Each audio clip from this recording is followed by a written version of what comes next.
This is Cape Fury coming to you from the mighty New Zealand. So you just picked up Total War Warhammer 1 or 2 and you don't know where to start. There are tons of factions, tons of legendary lords. What do you do? I want to provide you with hopefully the quickest guide or suggestion, let's say, on each race, so that you can make an informed decision and have a great first experience in the Warhammer world. So let's start with the High Elves. They are great all-rounders, perfect for your very first campaign because they tend to be easy, they don't have too many complicated mechanics, and they are a lot of fun. Very good. They focused on archer power and single entity dragons and magic, so they will give you a good foray into a lot of what Warhammer is all about. Next we've got the Lizardmen. So the Lizardmen are dinosaurs riding dinosaurs, right?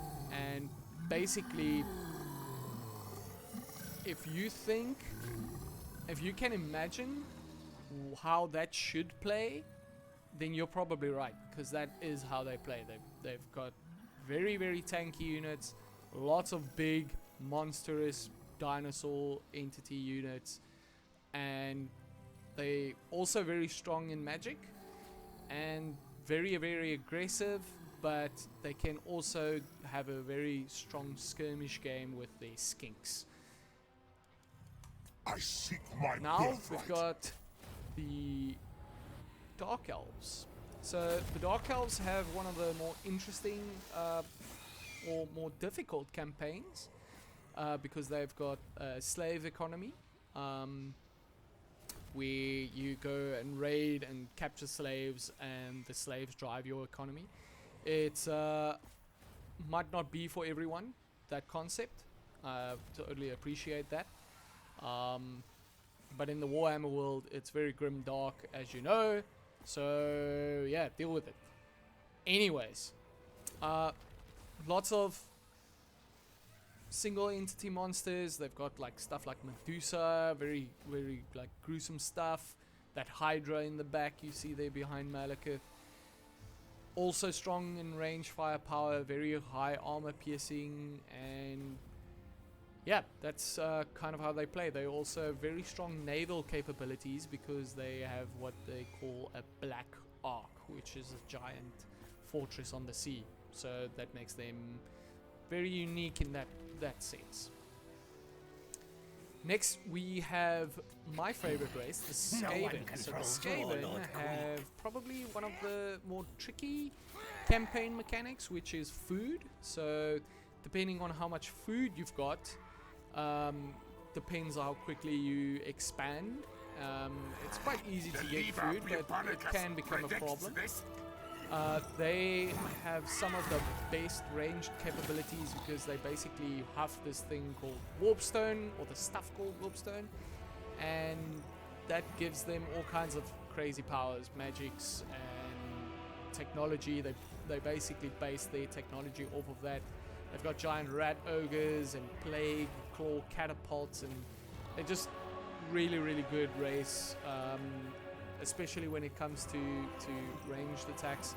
They basically focus on sending cheap troops in to bog down your enemy and then killing your own troops and the enemy with range.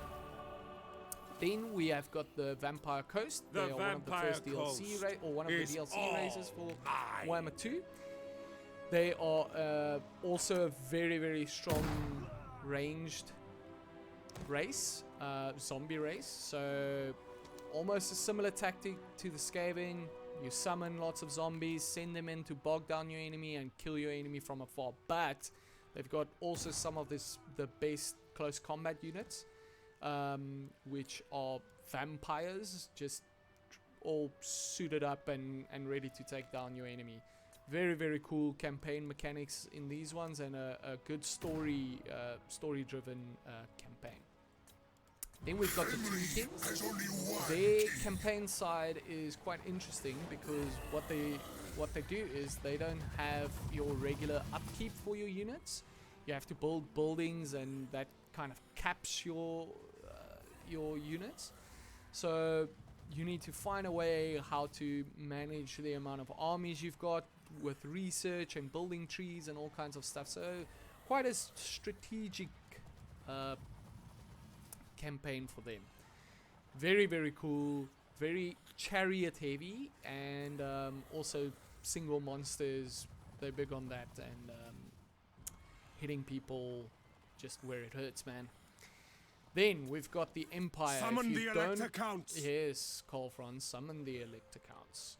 If you don't like pointy ears and you don't want to start off your game, your Warhammer experience with elves, then I would definitely go the route of the Empire. Best all-rounders, they've got a little bit of everything. Also access to all of the magics, or most of them. Really, really cool. They've got cool campaign mechanics. The only trick is for all of the following races, you'll only have in Warhammer 1, or if you have Warhammer 2, you can play them if you own Warhammer 1 and 2. But yeah, that's the Empire. Really cool all-rounder race. Highly recommended also for your first foray into the Warhammer world. The dwarves. To war! If you think a dwarf is angry, you are right, because they are. They're always angry, and that's what makes these dwarves a little bit more unique. Because that book over there is the Great Book of Grudges, and that's kind of what their whole campaign is centered around. You go around settling grudges and killing people, allowing Thorgrim, buddy over there, to clear that grudge book, which will give your race benefits and all kinds of goodies. Obviously, dwarves like to kind of sit in their hole and kill people from afar. That's their style. If that's what you like, then choose the dwarves. Next, we've got the greenskins. The greenskins have just recently had an update, which makes them one of my favorite races as well. Their campaign side is just crazy. You can really, really steamroll with them. They've got this mechanic called the War mechanic, which basically allows you to generate a full 20 stack up extra on all your armies when you call a war, and it's just so OP, and I love it. It's so good. A very aggressive race. Don't really like sitting and waiting. Got big giant monsters, good skirmish game, and if you want to, you can double even with their range firepower. They've got Doomdiver catapults, which is fun because it's little gobbo missiles, and you just hear them scream going "Ah!" when they go, and inevitably to their doom. Now we've got the Vampire Counts. So they are your resident undead race. Very, very cool stuff. Because they're undead, they've got mechanics reliant on that, but also because they're undead, unlike the Vampire Coast, these ones have no firepower. So absolutely zero range capabilities, but that makes them for really, really interesting contrast to a lot of the other races when it comes to fighting, because they kind of supplement that with their unit quality and their magic and their ability to sustain their units via their magic. Really cool race. Then we've got one of the DLC races, the Norskins. They are awesome because they've got a really, really cool campaign mechanic where they basically hunt down legendary monsters, which gives you unique either control of those monsters or equipment for your heroes, and it makes their campaign quite very unique and really, really fun. Their playstyle is glass cannon, run in, die and kill, and that's it, you know. They've got Mumakil or mammoths, and they've got werewolves. What more do you want? Next we've got our the blood of we've got our French buddies over here who have Pegasus Knights, which are pretty cool because they can fly, and that basically really is what the Bretonnians are all about. Is knights, right? They're all about the knights and honor, and that's what their campaign is also centered around. They basically just want to be as honorable as possible, and yeah, that's how you win. That's Bretonnia in a nutshell.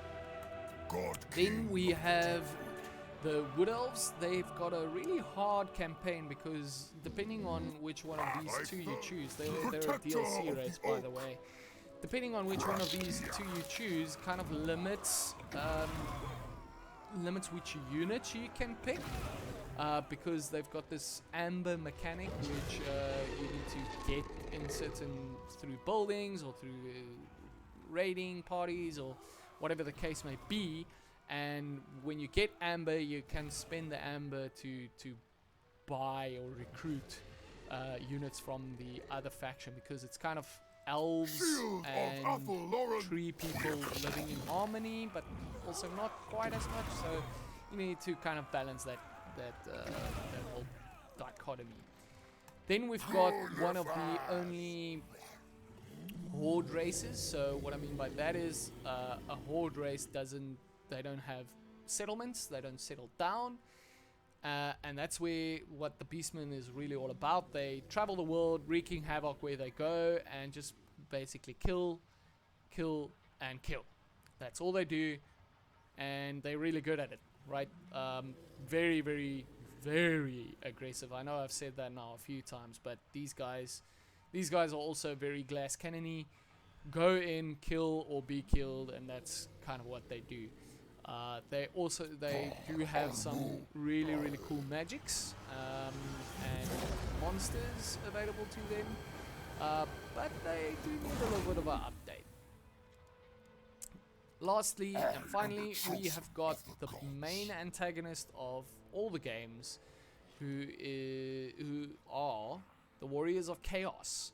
So they are also a horde race, the only other horde race, and they are very, very strong, tough units, and they need to be, because their campaign is very, very hard, because basically everyone hates you and just wants to kill you. But yeah, very, very strong, durable units, and lots of versatility when it comes to that. Not a lot of ranged firepower. They do have one of the best artillery units, which is basically a cannon that has homing missiles. But other than that, they don't really have any range. But yeah, they are very strong, tough, and durable, and that's basically it. So there you go. I went through all of them as quickly as I could. If you want to know more, I can go into more depth of any of them and show you a bit more of their campaign mechanics and how they look on the battlefield and just how they play, and I can even post some guides if you would like that. Just let me know. Anyways, that is me, Cape Fury, signing out for now. Cheers, guys.